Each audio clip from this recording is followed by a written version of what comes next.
Broadcasting live from the Jersey Shore, it's Coach Kev on the Damage 365 Radio Network.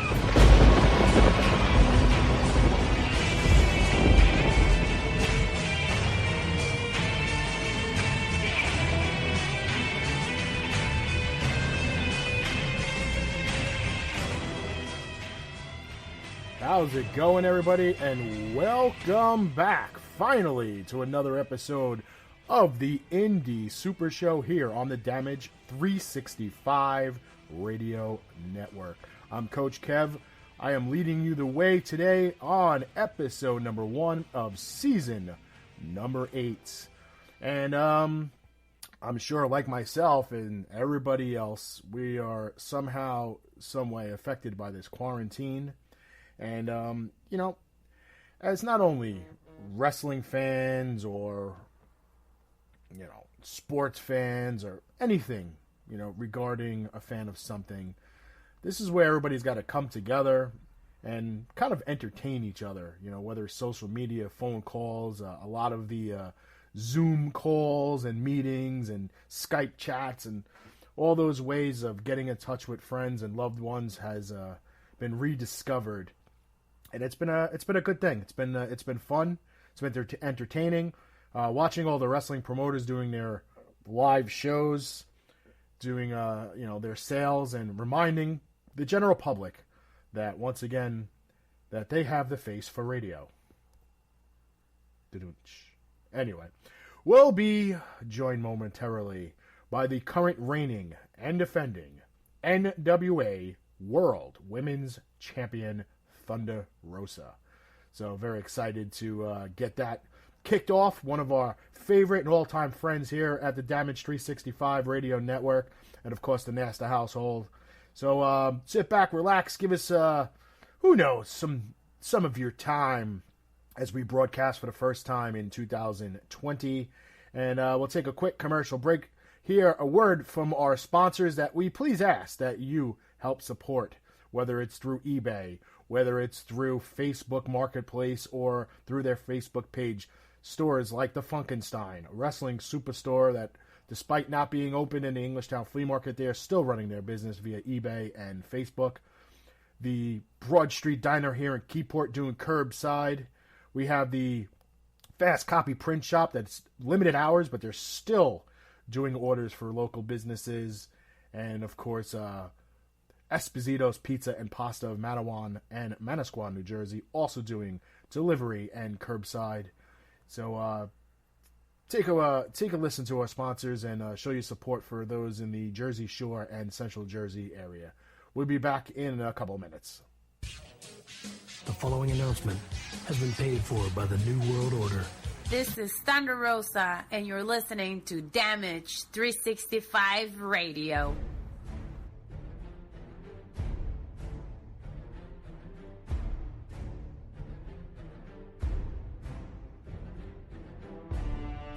The Funkenstein Wrestling Superstore, selling wrestling memorabilia from all around the world, including WWE, Impact, ROH, Japan, Mexico, and the Indies. They sell action figures, lucha masks, t-shirts, trading cards, magazines, DVDs, autographs, collectibles, vintage video games, and more.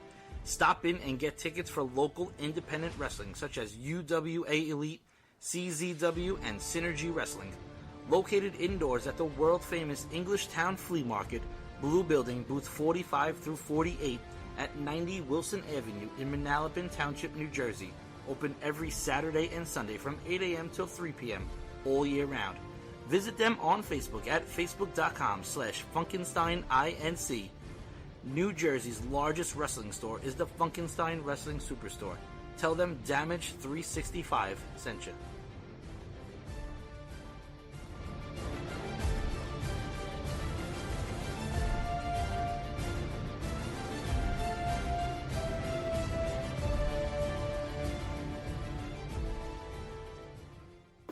This is the last pure athlete, Jordan Grace, and you're listening to Damage 365 Radio.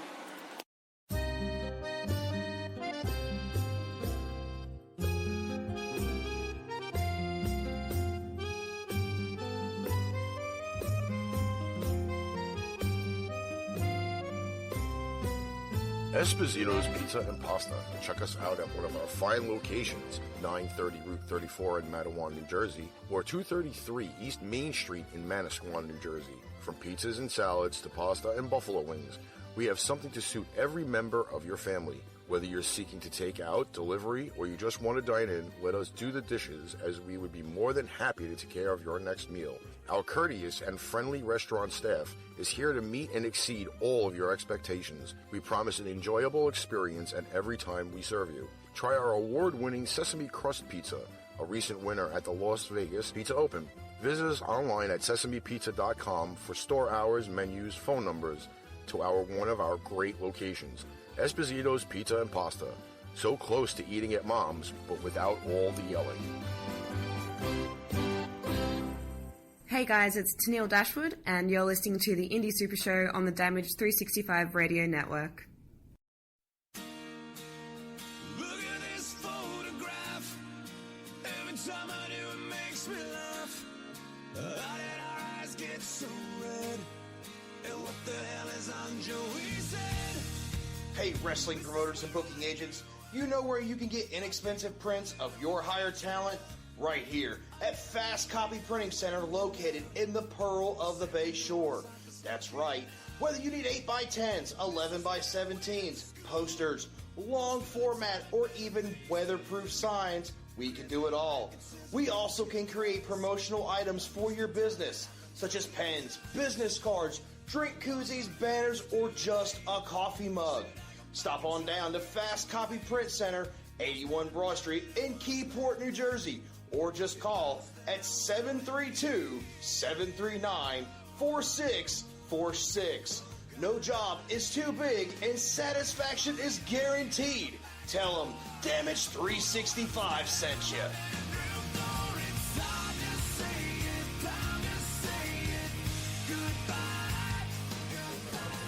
Hey everybody, this is Ted DiBiase, the $1 Million Man, and you are listening to Damage 365 Radio. And remember, everybody's got a price for the $1 Million Man. The following announcement has been paid for by the New World Order. And we're back, ladies and gentlemen, and at this time we are joined by the reigning, the defending NWA World Women's Champion, the one, the only. Welcome back to the show, Thunder Rosa. Yeah, he got it right, exactly right. You know, Kevin was the first one who gave me an opportunity on the East Coast because he believed in who I was going to become, you know, and actually was that first tour when I actually wrestled the former Yes. NWA Women's Champion, Jazz. That's what I'm saying, man. Yeah. You have that thing, you know, everybody that has come to your place or whatever has like gone through bigger and better things, man. Yeah, and it's weird because you know, well, we originally brought you in to wrestle Joey Janela at a show, and you had some shoulder issues, and that was the weekend after he decided to jump off a building through some glass light tubes in the back of a truck and basically dislocated his finger and had like 60 pieces of glass taken out of his back and everything else. So the both of you were on the shelf. You guys cut an interesting promo about Taco Bell and 30 siblings and all that. Yeah. Yeah, that was actually for H2O wrestling. Yeah. So that was pretty cool, you know. But push comes to shove, you know, you came out to NWA Big Apple. That's where you made your debut with us wrestling wise. You took on the former champion Jazz, which was pretty cool, and I actually have that on video somewhere, so maybe we'll post that later on for people to check out. But what have you been doing during this quarantine? What I haven't been doing, that's the question. I'm like entertaining myself with anything, either cleaning, yelling at my dog. I think I walk my dog probably like 7 times a day when I'm super bored. You know, just like when Brian is here, my husband, like he like forced me to sit down and watch movies, which I hate. You know, I can't be sitting down. You know me. You know, I can't be sitting down. You already know that. Yes, I do. Yeah, I'm like a crackhead. You know, so it's been really hard for me to like stay still. I mean, I'm exercising a lot, at least 5 times a week. twice a day. I've been doing a lot of like little projects, in the apartment. Just trying to stay busy. I've been creating a lot of content. I signed up for TikTok, and I'm doing all the stupid challenges that I am posting, even if they're not like, because everybody posts them when they're like good. But I think I want to post all my failed challenges because I think that's a funny part of doing challenges. Absolutely. It's like doing live radio, which we're obviously not doing right now. We're pre-recording, but years past we did live radio and we prided ourselves on it. If we screwed up, you guys get to hear it. Yeah. Yeah. So it's been some days it's been a lot of fun. Some other days have been harder than others, because I've been calling my parents and some of my family members a lot more than I used to, just to make sure they're okay, because there's a lot of people that lost their jobs, and like depression is like hitting hard on absolutely everybody. Yeah. So it's been difficult, very difficult to me to like, it's just like support, try to support them the best way I can, No, absolutely. And, you have family all over the United States, and you have family outside the United States. So you got some international people to check up on that, might not be front and center on the news. So, you don't know what's going on in, say, Mexico. You gotta get in touch with your family and see what's going on firsthand. It's crazy. It is a little scary, I'm like, I've been contacting a lot of my friends from Japan too, because like I was scheduled to be in Japan. Both of my trips were canceled because of the coronavirus, and now I'm supposed to go back to Mexico to visit my family because I go every like once a year, and I'm just waiting for them to open the borders again because I want to be able to like go back and forth with no problem. So it's a little scary. People still traveling and stuff. It's not impossible. I think that right now is like, regardless of what everybody says, like one of the safest times to travel because there's nobody there. They're cleaning everything like crazy. Yeah. But I don't want to risk it, going right now and, getting infected because I know, like, as interesting as it is, like, I would have never thought that my family members in Mexico would have been. They got the corona. Like the whole family got it. My aunt and cousins. So it's kind of scary, Yeah, absolutely. I'm finding out more and more people that, not necessarily people that I know directly, friends of a friend, friends of a family member that have gotten the coronavirus. I've actually, one friend of mine got the coronavirus. She actually works at Newark Airport. So that was a little scary, as clean as they're trying to make the Newark Airport and all the other airports, she was still able to catch this virus. But, she's home under quarantine and, doing what's best, for her health-wise and her fiance. So, it is scary time out there all over the world, not just the United States. It's everywhere.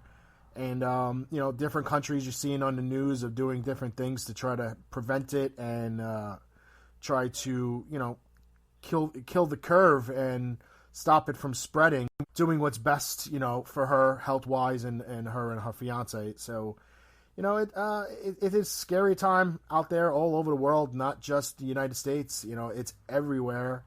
And, different countries you're seeing on the news of doing different things to try to prevent it and try to, kill the curve and stop it from spreading. You just hope that, people would listen, and I'm not talking about like listening to the news. We all know the news, they love to do the scare tactics. So you tune in every night and click on all their links on the websites, and they kind of fear you into being a robot and watching the news and leaning on everything that they say.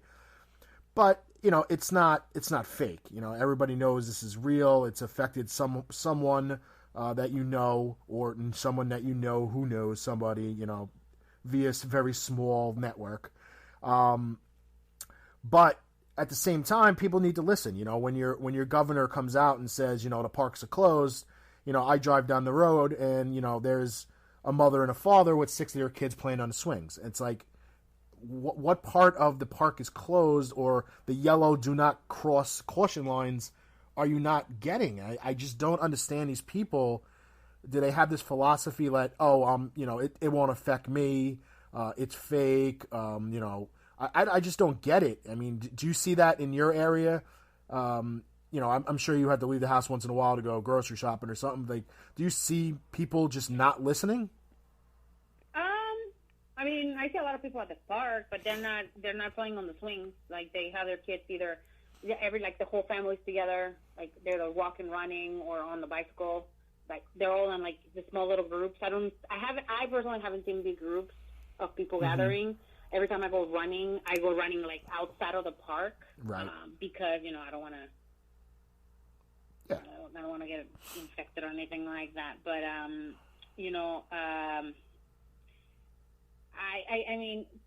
feel like a lot of people here are respecting the stay at home. Okay. And, but I definitely seen people outside exercising, because it just takes a mental toll of being in one place like the whole entire time. And then when you have like 5 kids in the house, like, you have to get them out at least to like the little patio or like the little somewhere. Not everybody has a big house and a pool and 3 acres of land. Like, some people are in, like, especially in the New York area and like LA, like in very confined areas, I think, where like there's no space, there's no privacy. People get on each other's nerves. Yeah, it's a very dense populated areas where, everybody's. I mean, I was just in LA in January, and this is before the shit hit the fan, as far as social distancing, and I called it a cleaner version of New York City, and I use that very, very sparingly. Very not much cleaner version of New York City. Being on Hollywood Boulevard was a kind of a cleaner knockoff version of Times Square, but I mean, it was just people everywhere. I mean, everywhere you turned, there was a person, and you could have had people just passing it along to each other on that street on that day. Before anybody really thought what was really going to happen later on. So it's kind of scary to look back and see all that interaction that I've done, since January. January I did the convention, which how the wrestling conventions are, and people are all up in your face and everything else. And then in March I did big event in Queens, and they had the Undertaker there and Braun Strowman, and there was probably about 3,000 people in that hotel. And everybody was on top of each other, I mean, and I only saw maybe a dozen people with face masks at that point. And that was March. So, here we are, mid-April. It's only 6 weeks later. Wow. You're talking 6 weeks between 3,000 people stuffed into a room like sardines to 6 weeks later, half the population is sitting, on their ass at home. So it's a little scary, but yet I haven't seen a single person that I know went to that convention that I associate with on social media none of them have said they've gotten the coronavirus. So it's really weird how it's being spread. It's not, I don't know how it is, when you grew up, when we were kids and one of the neighborhood kids got chicken pox. Mm-hmm. All our parents thought it was very intelligent to put us all in a room together with the person with chicken pox in hopes that everybody would catch the chicken pox so to get it over with. Yeah, I mean, they have a choice. So right. It will be with everybody. So, I mean, that's kind of like the wrestling convention. I mean, anybody could have had the coronavirus, and now you put 3,000 people in a room together. It's just so weird how nothing came out. Braun Strowman, Undertaker, I don't remember who the UFC girl was, but all the wrestling talent, the ones that I brought, none of them, none of them have the coronavirus. So it's just really weird. It's almost like natural selection, like it's picking and choosing who it wants to contaminate. It's just really, really weird. Yeah. Well, knock on wood, like my family and I stay healthy.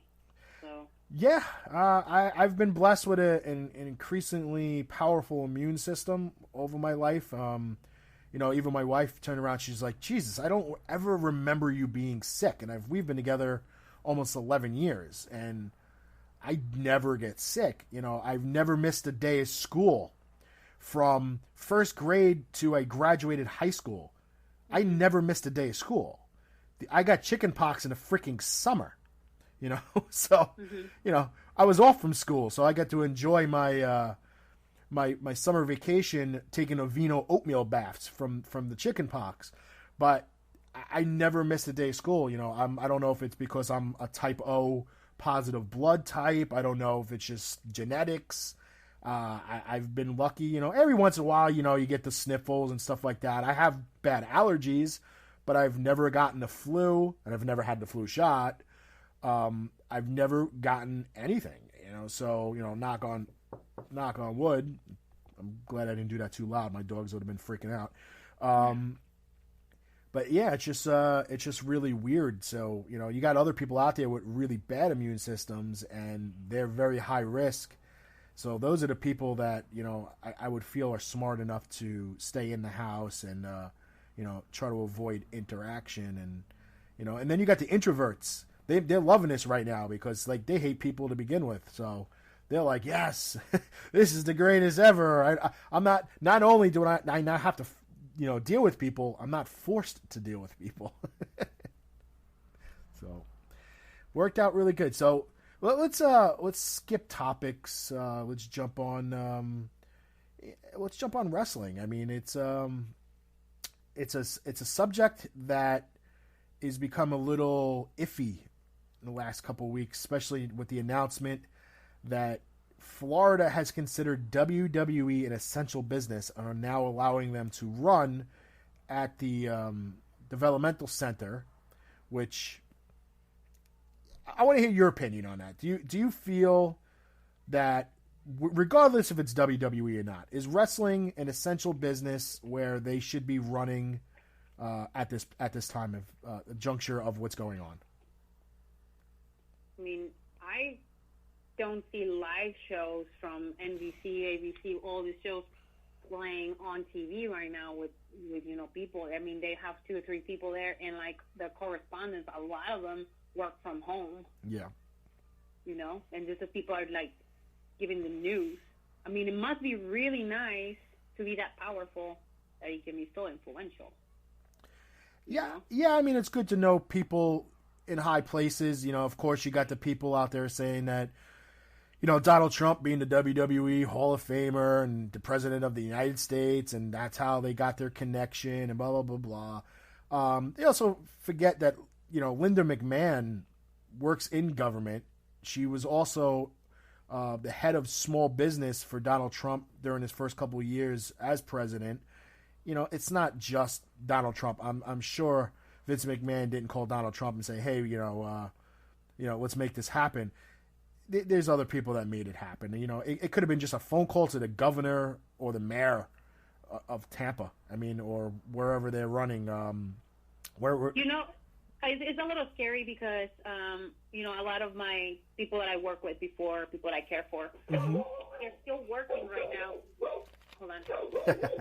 I have visitors. Enough? It's okay. Yeah, my friends were working. Friends at work, yeah. I'm just really, I mean, I heard through the grapevine, I don't know if it's true because it's on the dirt sheets, but some people got already the virus. Yeah. And, you know, and they were working like that. So, I don't know. I mean, if you ask my opinion,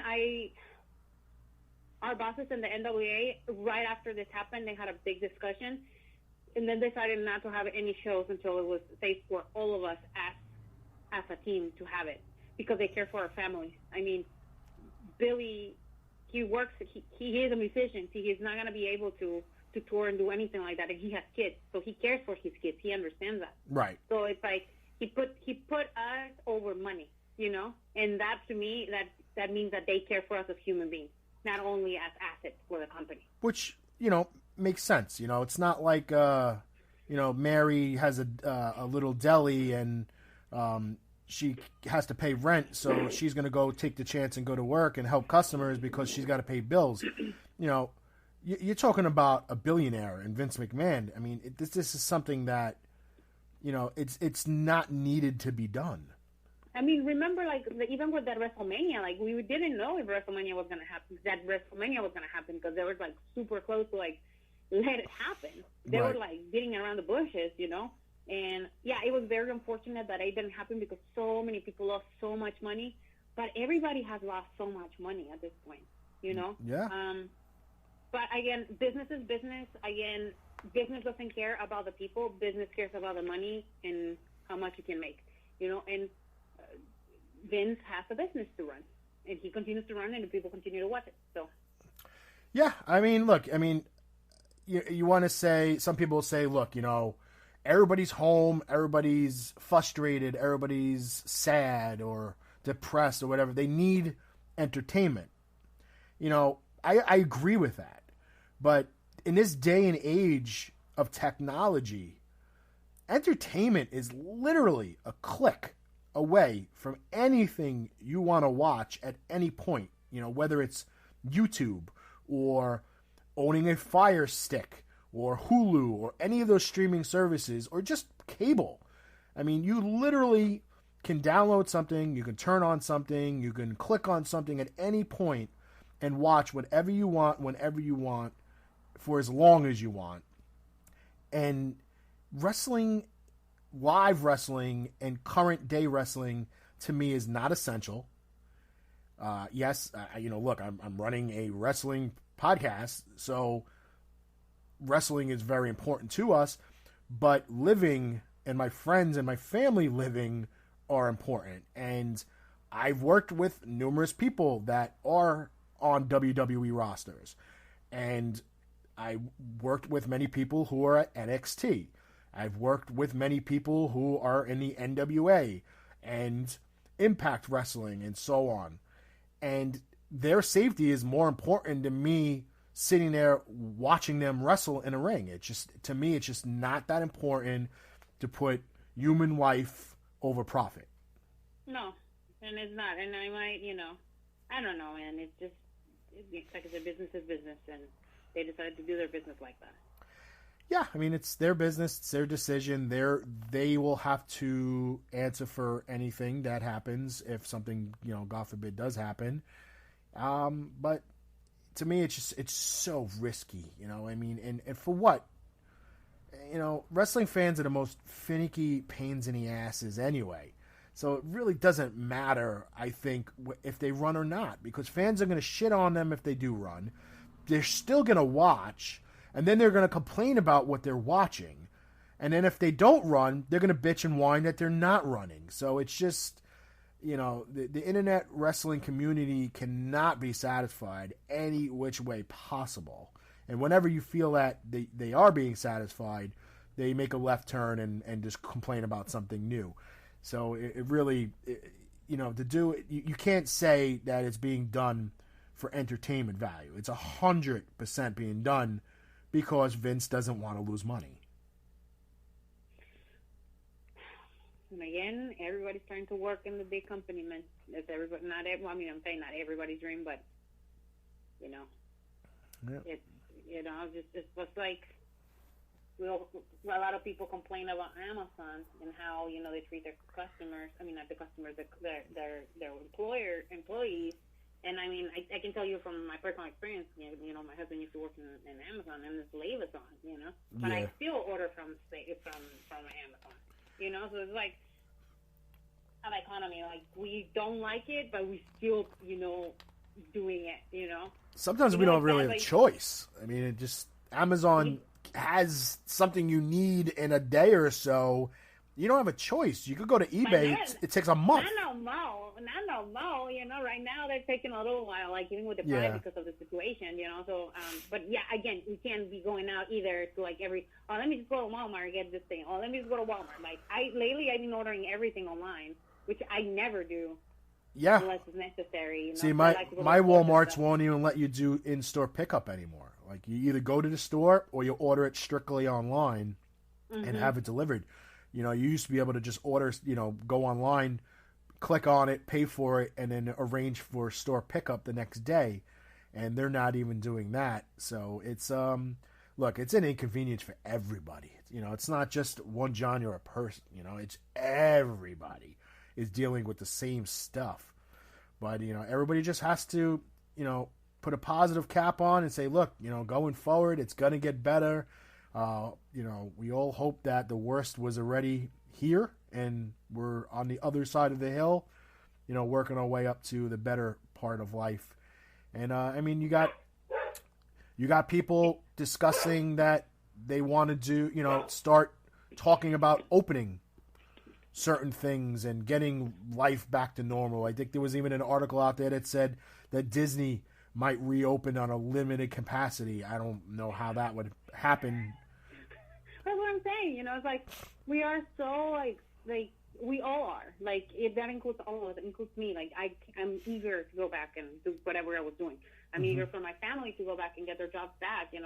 I'm eager for things to get back to normalcy. But it's at the same time, it's it's a little tricky because it's a lot of there's a lot of things in stake, and I don't think our leaders, politicians or medical leaders have things set up for something like that to happen in the next 3 weeks. We don't have the infrastructure.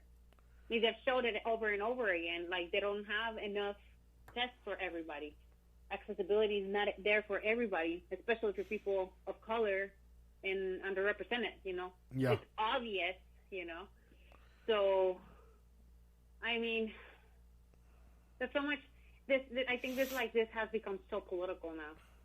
Definitely, like this disease, and this is all over the world. Yeah, and it's too much of the flip-flopping crap. The doctor will come on the TV and tell you one thing, and then, and then say, hey, I don't think the president is taking this serious enough. And then 3 days later and be like, oh, the president has done everything in his power to make things happen. And dude, like a week ago, you were just shitting on him. Like, make up your mind. I'm like, there's just too much flip-flopping with people that have the power to get on TV and talk. Just in New York alone, you had the Mayor de Blasio, which nobody in New York likes anyway, yet they voted him in twice for some reason.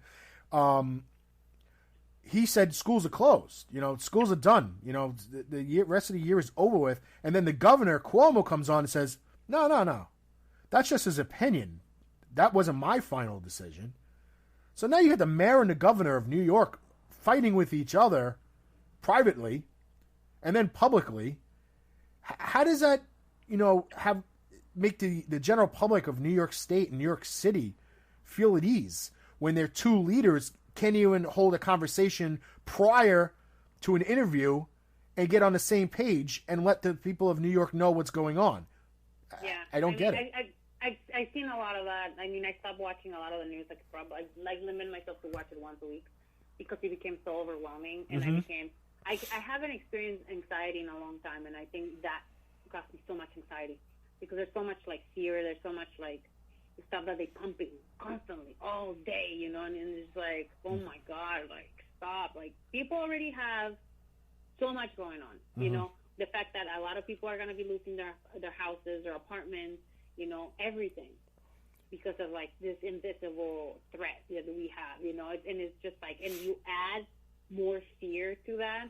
It's just for me, it's a lot. And again, that is the reason why in the last couple of weeks, I've been pumping as much positive and dumb, you call some of the stuff that I do a little silly and dumb stuff to people to forget about some of their concerns and just have a good time, because it's a very great time in our history of the world, So again, I try to stay in contact with my friends. I have friends from the MMA community that they are in quarantine in Spain and they're not allowed to even get out of the house, and we're always just encouraging each other to continue to work with whatever we were working before, and continue to stay active. And I think that for a lot of us, that's what's keeping us sane, and using each other as a strength, instead of fighting with each other. I know some people don't have that luxury, their family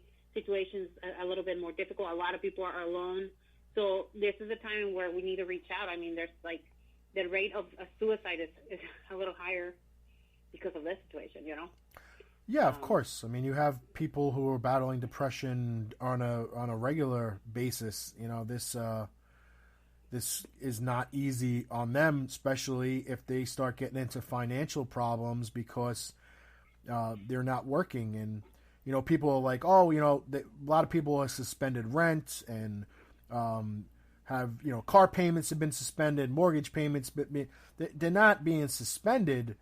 They're being tacked on the back end. And, you know, maybe your cable company will say, hey, we won't charge you this month, but you still have to pay for that month of cable or that month of your electricity or whatever it is. You have to pay it eventually. And if you're not working, you know, you don't go back to work and get paid immediately. You have to work a full pay cycle before you get a paycheck. And that entire first paycheck is pretty much going to go 100% to bills. What do you do about groceries? What do you do about putting gas in your car to get to work and tolls and everything else? Like, it's not that easy to sit at home and, you know, have your bills suspended and then you go back to work and everything's fine. It doesn't work that way. You have to, not everybody is in a financial situation where they can catch up. You know, not everybody has that money in their account for the cushion. You know, some people, you know, have 3-4 kids they got to pay for. You know, that's not cheap. And if you're doing that based on, you know, whatever you got left in the bank or, you know, whatever. And, you know, like myself, I work in a financial office. I've been home. Today is actually officially 31 days, 1 month that I've been home. How many days? 31. The last day I went to work was Friday the 13th of March. Damn. Yeah. Okay. I haven't received a single, you know, form of payment. I've filed for unemployment. I still have not received anything from them. They're so backed up. By the time I get anything back from the Department of Labor or a stimulus check or anything else that they say they're going to get out, we'll probably all be back to work. So I'm still waiting for my stimulus check. I put a little like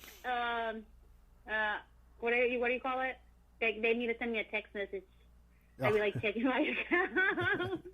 I mean, man. Like I said, I'm trying not to think about that. Yeah, I mean, look, my wife is still working. She's my husband. Thank God he's still working. He didn't get laid off. Yep. But again, my whole family, like in San Diego and in Mexico, they all got laid off. Yep. You know, the only positive thing is that most of these companies that are laying off people are going to rehire them once this is back to normal. Not everybody, but for the majority, people are going to get rehired. A lot of people were laid off, obviously, to save money for the company itself, but so they were able to file for unemployment. Mm-hmm. So hopefully, you know, everybody's getting what is owed to them. You know, my wife works in a warehouse. Her warehouse supplies food to the supermarkets. Her warehouse supplies ventilators, masks, and gloves to the New Jersey Department of Health for hospitals and medical centers. So she's got to go to work. Because without her, hospitals aren't getting their supplies. Yeah. So it's you know, it's a scary time. You know, she comes home, she eats dinner, she's hopped right back on the computer and she's fulfilling orders, you know, that are coming in after business hours. So they get out first thing in the morning. I mean, she did, I think, I want to say she worked 70 hours last week. So it's been you know, it's been nuts, you know. So as many people have seen on my Facebook page, I've been posting a lot of pictures of food and things I've been cooking. And, you know, when she comes home from work, I want to make sure there's, you know, food on the table, that she's, you know, happy to come home. Let's put it that way. Yeah. But, yeah, so let's get to a positive outlook going in the future, you know. What's the future look like for Thunder Rosa, you know, the NWA World Women's Champion? Well, in the positive note, is I will be holding this title a little longer. Well, a lot longer, because we don't know what we're going to do or when we're going to wrestle again. But, you know, I'm going to keep doing YouTube, definitely promoting the NWA, promoting the women's championship the way that it deserves. I feel like for a little bit we kind of got it didn't get the attention that it deserved because again we weren't as active as we are right now with the company. And I mean, I have a lot of plans and I have a lot of things that I would like to do personally, and I'm working on it. You know, everything is all dependent upon what's going to happen and what we are allowed to do and what not. But I definitely we work. My husband and I, or Brian and I, were working on a project to kind of give like homage to all the previous NWA champions. You know, like a history of the championship, and I think it hasn't been done currently. It's funny you say that, because I was actually talking to a couple of my partners about doing an NWA Women's Champion signing. Where that would be pretty dope. Like, because there's so many. There's so many people don't know about it. Well, just think of the recent champions that have all sat at tables for Damage 365 promotions, starting with Casey Carlisle. Yeah, that's right. Barbie Hayden. Jazz. You. Sienna. Allison Kay. I think I'm forgetting one as well. Oh, Amber O'Neal. Every single one of those former women's champions, and currently yourself, have all sat at Damage 365 Promotions tables in the last 7 years. Really? So, I worked with them all. So that'd be something cool. I mean, we were talking about just doing like an all NWA signing, and then that Damage would bring in all the female champions and do a signing with all of them. I mean, I think that would be pretty cool. I know plenty of promoters who are old school, who love doing the old school NWA theme and bringing in wrestlers from the old territory days. So maybe it's something that happens in the future, but. Definitely. I mean, the women's championship didn't get much, publicity. Many people didn't even know Casey Carlisle even held the title. I mean, but that's what I'm saying. It's like it's an important part of our history for NWA, for the current and what we're doing in the NWA, for people to know how important this title is and how important it continues to be because of the history and how heavy it is on the evolution of women's wrestling. And I'm not talking about the current evolution. I'm talking about the 1930s evolution of women's wrestling with Mildred Burke, right. with the infamous Fabulous Moolah. It's important to talk about those women because they, regardless of their morals, regardless of what they did or what they didn't do, they paved the path for women like me to hold a title today, Right. And to be able to live our dreams. And, I mean, perfect example is Mildred Burke. Like, I really enjoy reading about her history, which is kind of wild and crazy. And but at the same time, she did so much, with, like, during the Carney times, during the intergender matches that she had, and, like, just establishment of women's wrestling, and the women's troops of women wrestling, and how she was able to live off wrestling for the rest of her life. Right. Which people are kind of like don't think about, or like, they don't think about it. But it was like holding the title, which I think she was the unofficial champion. Right. But, for me, it is like learning about these women. It is really important. The good, the bad, and the ugly, like they say, because you need to know all these things in order for you not to make the same mistakes, Well, we would hope that, as a society, we've taken many steps forward to make sure that the ugly never happens, and because it should have never happened then, but, nobody wants to make the excuse, well, that's the way it was back then, and it never should have been like that back then, but obviously we never want it to ever happen again. It was like, I was reading a bunch of stuff, and like, just the perception of women as women athletes was just so obscure, and it was so shameful, and like even years prior, I would say like 20 years before, like the women were still being seen as like not athletes. Like it's just like eye candy and like, you know.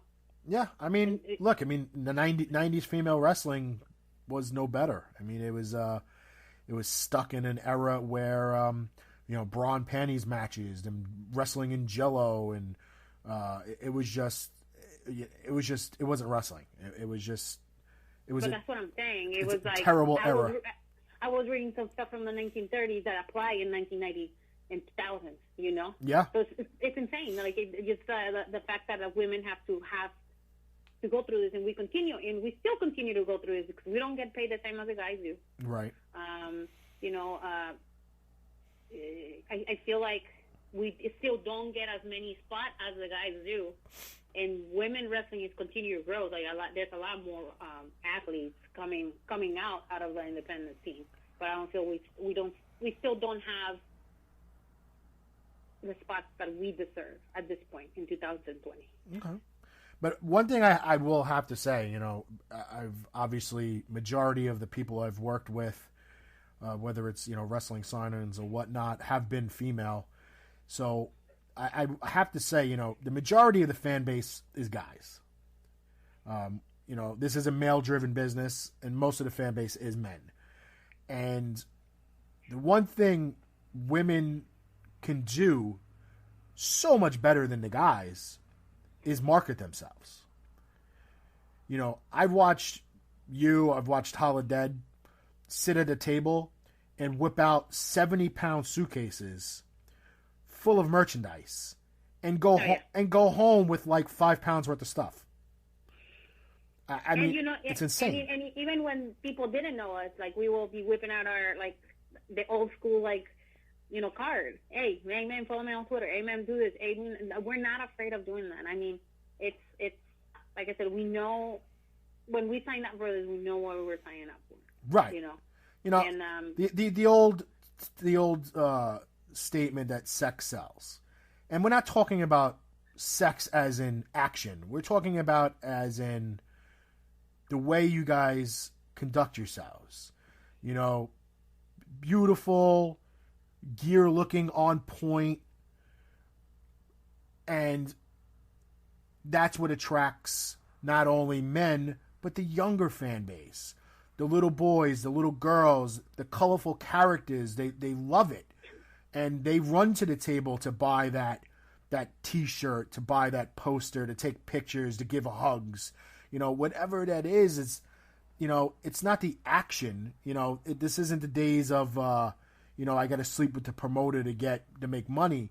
We're talking the actual physical being that is Thunder Rosa in the ring, and how she conducts herself, and how she portrays the character and the person that she is in the ring, outside the ring, at home, on social media.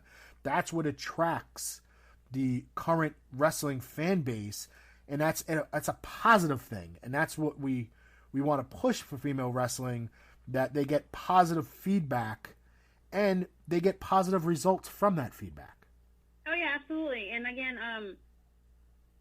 to me, like I said, to me, it has always been important to like marry the both things that we're talking about, like the fact that, you know, I am a female, the fact that I am an attractive female, the fact that I'm young looking female, and also I am a pretty talented athlete. Yeah. Marry the both together, because this is who I am. This is what makes me, you know. I'm a confident woman that is not afraid of showing her sexuality, and is also not afraid of showing her aggressiveness and her athleticism. But you also have you also have the personality where people want to engage you. Oh, it's because I'm charismatic. That's why. No, I'm serious about that. You know I am. No, but I mean, it's like the more seasoned I get into the business, the more confident I get as an athlete, you know, and as a woman, you know, and sometimes we all go through this, you know. We question ourselves as like, am I pretty enough? Am I good looking enough? Especially if you're like comparing yourself to other beautiful women, because I consider myself a very natural. I'm a very natural girl. Like I don't like to you know me, Yeah. we're homies. I've been at your house for like more than 2 weeks. I that's how I was raised. I was raised to like love myself for who I am. 2 weeks. That would be a quick stay for you. Whatever, Kevin, whatever. But what I'm saying is like, I feel like I don't need a lot to feel comfortable with myself. But sometimes like, with it being an entertainment business, like you question yourself, Mm-hmm. So, it's so funny. I always get sidetracked. But again, I'm like, when I get sidetracked with this. But I mean, this is who I am, and I think that draws people because it's me. I'm not. There's no like smoke and mirrors. Right. How you meet me on the table with my face paint and my gear, that's the same person that you will meet on the street or on the movie theater with my family. And I know this for a fact because we've gone to wrestling shows where you've been in total face paint, and then we've gone out to the diner after, still in face paint, and you're the same person. No, I mean that's true. This is like, for me, that's very important. Showing that the real me. I know that we should have a curtain and there should be kayfabe, mm-hmm. but I can't do that. I'm a real person. I was a fan. Like, I was going over pictures when I was a fan, and like that's what drew me to like a lot of the wrestlers. When wrestlers were being real to me, they weren't just being there because they wanted my money. Right. So and I continue to do that every time I can. With the kids, the fans. With even the older adults, and even with the ones that are like the not so normal fans, they're all part of the spectrum, Yeah, no, understood. Totally understood. And as you know right now, I don't know if you saw the hashtag yesterday, Wrestling at Dark, or Wrestling Twitter at Dark, or it was insane. Like, everybody was posting all kinds of shit, before certain stuff. Like, if you do certain stuff, you were like, oh my god, what are you doing that for? And now everybody's in need, so now everybody's doing it. So those fans are important too, man. Like, those fans have like put a lot of food on people's tables, so they need to be, acknowledged too. I want to tell a quick Thunder Rosa story. Oh Lord. It was I want to say it was a weekend that you guys were in for Legends of the Ring convention. Mm-hmm. But it was also the NBA finals were going on. Oh my god. And the Cleveland Cavaliers were taking on the Golden State Warriors. And I had the Twisted Sisters in my living room, Holiday being from Ohio and being a Cleveland Cavaliers fan, and Thunder Rosa at the time, I think, was still living in California, and you were a Golden State Warriors fan. And one on one couch and one on the other couch, not sitting next to each other, literally not even talking to each other as this game is going on. And all of a sudden, the Golden State Warriors go up by 5 points, and Thunder Rosa runs out of the room. Gone. Boom. Disappears. Okay, we don't know where she is. Maybe, well, in basketball terms, 1 minute is like 20 minutes. Comes running back in with her Golden State Warriors themed wrestling gear over her pajamas, dancing around the living room, rubbing it in the face of Holiday. She deserved that. All of that, she deserved it. Yeah, I did that. I did that. There's actually a video somewhere of that. Oh, jeez. There could be. I wish I would have took full video. That was hilarious because, Holiday, who doesn't really, she's not a woman of many words to begin with.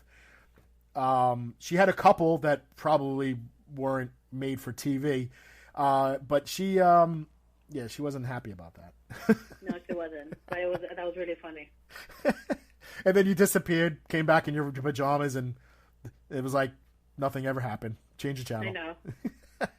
And it's funny because it was the second time. There was another time we went to a wrestling show, and we went to a diner that had a bar, and there was a game on as well, and you guys were arguing about it because I think Cleveland and Golden State they were like in the finals like 4 straight years or something. Yeah. Oh. No. Yes. Because I remember the year. It was like 2 years before. Mm-hmm. Cleveland won, and she was rubbing it in my face. Yeah. And we're in Sacramento. Yeah, I remember that. Yep, that was. I guess you got your revenge. Yes, I did. Well, and the other thing I wanted to say that I don't think gets enough attention when it comes to the female side of the business. A person who doesn't, I don't think, gets enough attention. You know, prior to the mid '80s, there was no such thing as women's merchandise. You know, you could not go. First of all, you couldn't go online. Period. There was no such thing. But you couldn't pick up a magazine and order a T-shirt or a poster or anything that had a women's wrestler on it. No female wrestling merchandise. And that all changed in the mid-'80s, or early to mid-'80s, when Miss Elizabeth debuted at WWE, as we all know, was the wife and manager of the late Randy Savage. And that's when wrestling started to market women in the business. You were able to go and buy a Miss Elizabeth poster, and she had her own T-shirt line, and you know, she had little things here and there, you know, her own promo, and then obviously as years went on, and Sensational Sherry got some stuff, and Woman in WCW, and then, you know, the Nitro Girls, and so on and so forth.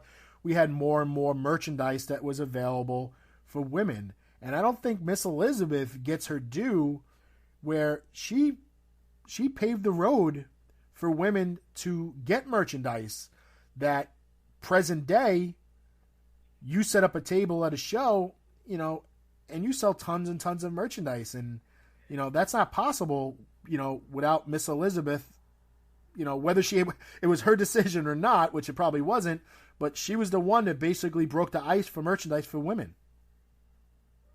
Hey, yeah, I'm telling you, they needed to start somewhere.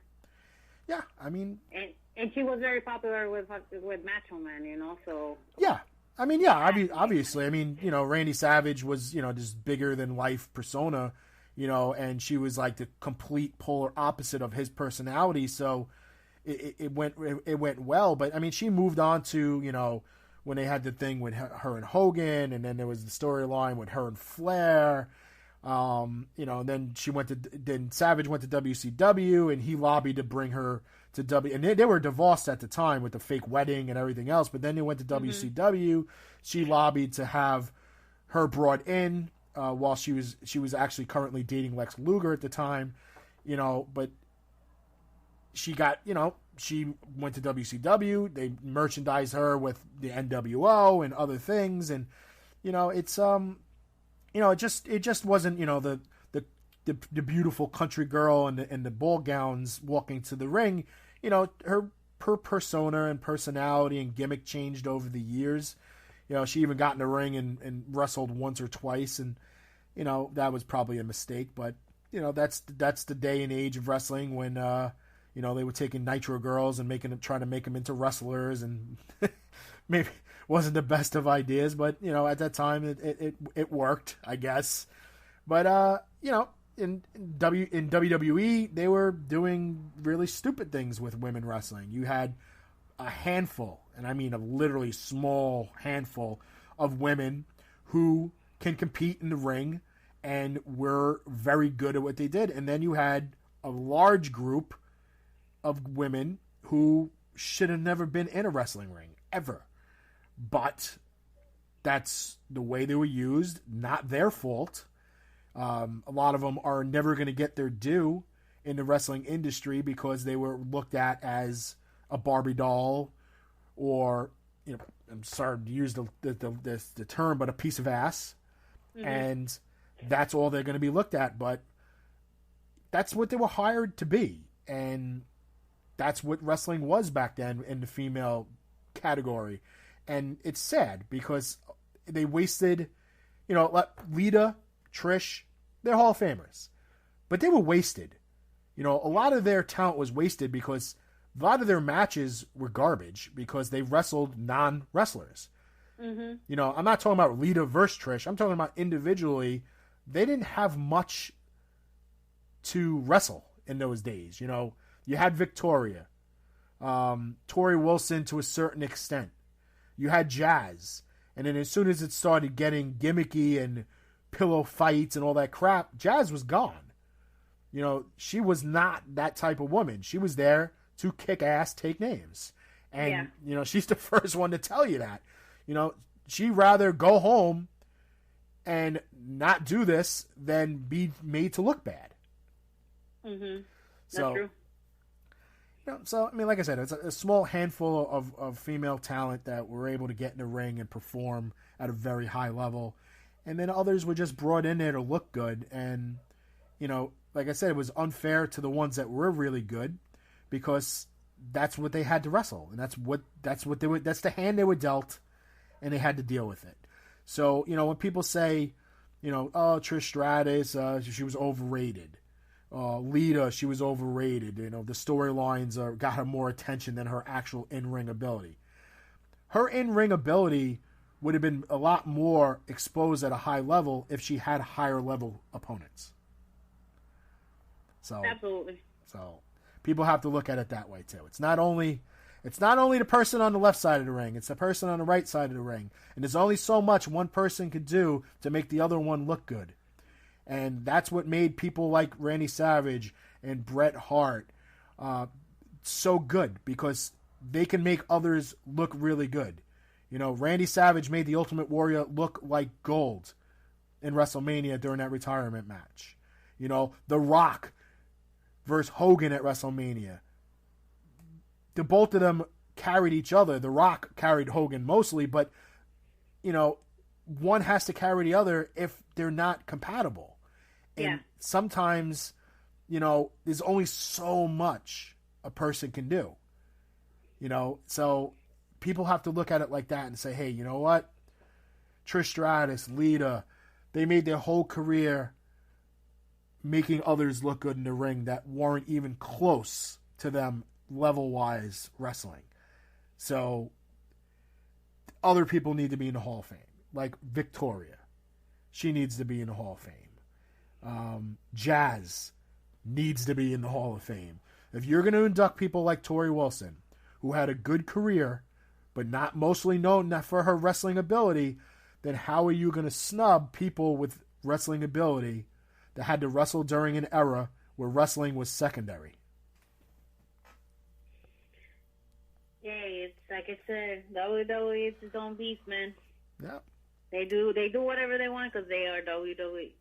Yeah, you know, but let's put it that way. You know, if you're going to sit there and say wrestling's an essential business and you have to run your business during the pandemic, then you know what?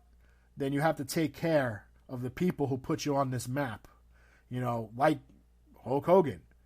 Easy target to say Hulk Hogan put WWE in the map. You know, without him, WrestleMania doesn't happen, and it's not the staple, the mecca, the flagship pay-per-view, whatever you want to give that show name. You got to take care of everybody who's taken care of you over the years. There shouldn't be concussion lawsuits. There shouldn't be wrestlers dying alone. There shouldn't be wrestlers having continuous DUIs and drug problems. That's your family.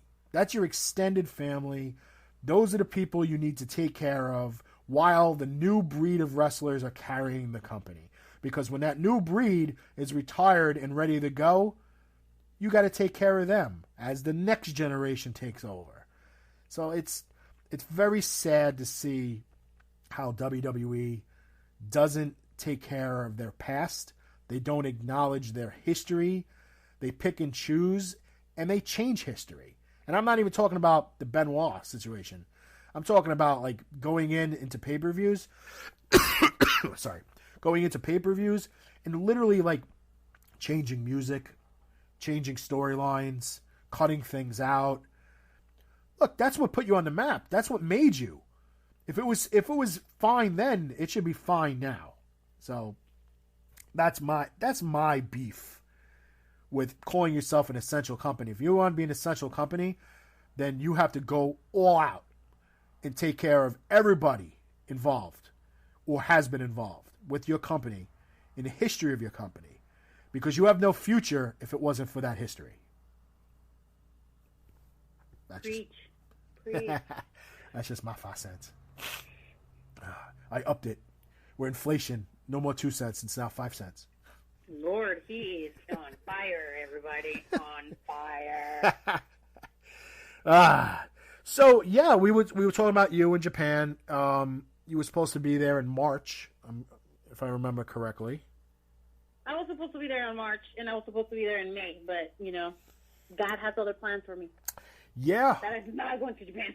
All right. Well, you and I have we won't say what dates, but you and I have discussed doing some stuff in the future. We have Brian Cervantes here. Husband's home. Bastion. Husband's home. He is home, ready to take a nap, or probably would play some Xbox. Thunder Rosa and I had talked about doing something, in the future, in the immediate future. But I also just made an announcement on our Facebook page saying that, we're not going to announce anything for any upcoming shows until we have definitive answers, whether these shows are going to take place, if it's safe for them to take place, because it's not fair to the talent. It's not fair to the fan base. It's not fair to my staff. And it's just not fair in general to, book flights and, sign contracts and make these verbal agreements and things like that just to have to cancel, 3 weeks later. That's where we are right now as a society in the wrestling industry, is that, promoters are all on hold. Talent is all on hold. Shows are getting, still being postponed and canceled. And, I hate to say it personally, but I don't see anything wrestling-wise, whether it's independent, tapings, things like that, anything happening prior, and I hate to say it, prior to September. That's just my feel. I mean, I know there's a lot of shows going on in September and October and November and things like that, but now you run into the problem where now all these things are postponed, and they're all being bunched into 3 months. Just everything's crammed. So now instead of having a convention in November, now you got a convention in September. You got one in October. You got one in November. Everybody's going to be running either their first or second shows back all during those months. And it's just going to be like a ridiculous amount of things going on in a small amount of time, which most people, for a fan, it's great, but for the business, it's not. Because you can only spread yourself so thin, and there's only so many people you can go out and obtain to do your shows, because there's 40,000 other things for them to do. So we'll see what happens, man. Yeah, it's going to be a rough adjustment. It's right. The wrestling business is not going to ease its way back into society. It's going to be boom. You're back. That's just the way it's going to be, because I mean. As soon as you get that call that it's safe, you're going to have people calling you left and right to do bookings, and it's probably going to be a little overwhelming. Cross my fingers let that happen. It's gonna happen. I mean, come on. You're Thunder freaking Rosa. I know. I know. Ah, man, I miss these interviews, and I miss having you here and hanging out and, leaving your laundry everywhere. I miss these days. Shut up. Jesus Christ. Well, thanks for having me. Of course. And, as always, we say stay safe and say hi to the husband and the child and the dog. I will. And, as well, we're always in touch, so it's not like a stay in touch kind of thing. We harass each other on a nightly basis. We do. So, we'll hope to ease us back to normal soon, and we'll talk about what we've been talking about the last couple of weeks, and hopefully we get to do it and introduce you to a new convention and get you out there for all the fans to see soon and all that fun stuff. But just stay safe in the meantime. Thank you, man. Thanks for having me. It was fun. Absolutely. And then I'll talk to you guys real soon. If you guys ever need anything, let me know. And that's it. I already told you, once this like travel ban is lifted, I'm gonna start traveling everywhere. And that's one of the places I'm gonna be going. Your place. Yeah, you still haven't been down to the shore, so we got to get you down there. No, I haven't. All right, man. Take care. All right, take care. Thank you. Bye. Bye. Thunder Rosa, ladies and gentlemen, the reigning and defending NWA World Women's Champion. We want to thank her for being on the show. Of course, thank the NWA for everything that they've been doing during this pandemic. And that's really it. Usually I would say, help control the nitwit population and have your friends spayed or neutered. But I have a funny feeling there's going to be a lot of children being born during this pandemic. A lot of them being conceived, I should say. And please, I beg you, I plead with you, do not name your kid Corona or Quarantina or any pandemic. Don't be that idiot. But that's really it. Thank you for tuning in to the Indie Super Show, our first show of the 2020 season number 8. We'll talk to you real soon as we will start to line up guests and get that list out of people that we're going to be bringing in to do a little chat during this coronavirus pandemic and all that fun stuff. Take care, folks. This is Coach Kev signing out.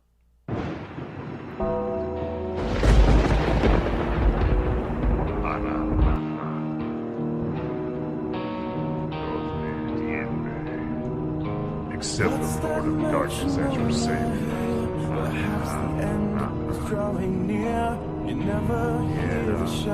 Allow the purity of evil to guide you